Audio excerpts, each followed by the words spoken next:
Hello, my name's Anthony. I'm 26 years old and I do martial art tricking. So when I first started tricking, I really liked the sport because it looks really cool. And then what excites me is adapting new skills and challenging your fears. So that's what gets me to do it every single time.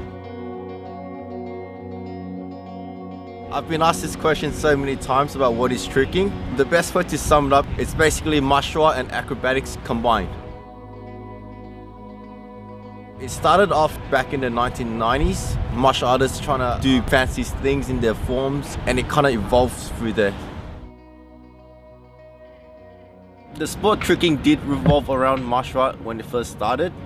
So yes, I'll definitely say it's a martial art oriented sport. As a martial artist, not all the time you're gonna pick a street fight, and sometimes you gotta be a performer as well to demonstrate your skills. So sometimes you gotta go do flashier moves, and yeah, those flashier moves are what's called acrobatics. I first started in tricking back in about 6 years ago. I was in a team, the martial art team. From there, they wanted to do something new. So YouTube kind of emerges from there, and we found clips of people doing backflips, and we're like, man, we should just find a gymnasium, gonna learn all these things. From there it started basics like backflip, front flip every single day, soon is side flip, and then after that it's butterfly twist, and that's how we got into tricking. So it's really hard to say how often I train, because sometimes in the street, everywhere I go, I just chuck a couple random moves, and then people can you show me more? At first, it gets really scary, but there's some session where you feel very courageous or gutsy, and then from there you just, you know what, I feel confident, I'm just gonna throw it and hope for the best. It's really hard to overcome fear. Some people get it straight away, and others don't, but I was lucky enough to have groups of friends who are really high leveled and skilled in Australia. So basically, it kind of rubs off them. So when they do a hard trick, I kind of have to get that competition going on, and forces me to try as well. The first injuries I ever had as a tricker was me doing a backflip.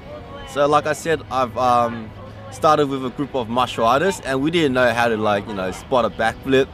So the first thing that when I first tried my backflip again, he slammed me to the ground, and I kind of shattered my ankles. So that was the first injuries I ever had.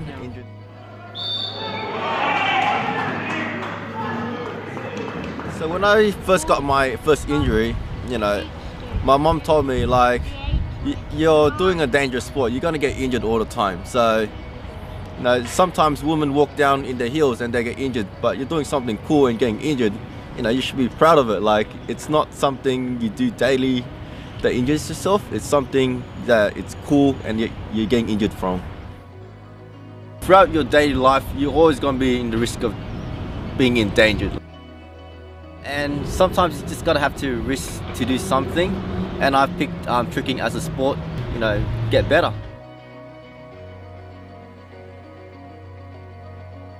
So how I got into the community was through social media, such as YouTube, Facebook. Once you start to know a group of people that trains, it kind of links onto other people within the community, and suddenly groups starts to form, and from there the community, you're kind of shaped to the community. Right now I'm doing movie stunts, so tricking has helped me to get that aerial awareness. I know how to control my body, I know where I am in the air, and furthermore I know how to display it on camera, and as an entertainer I can portray it to people.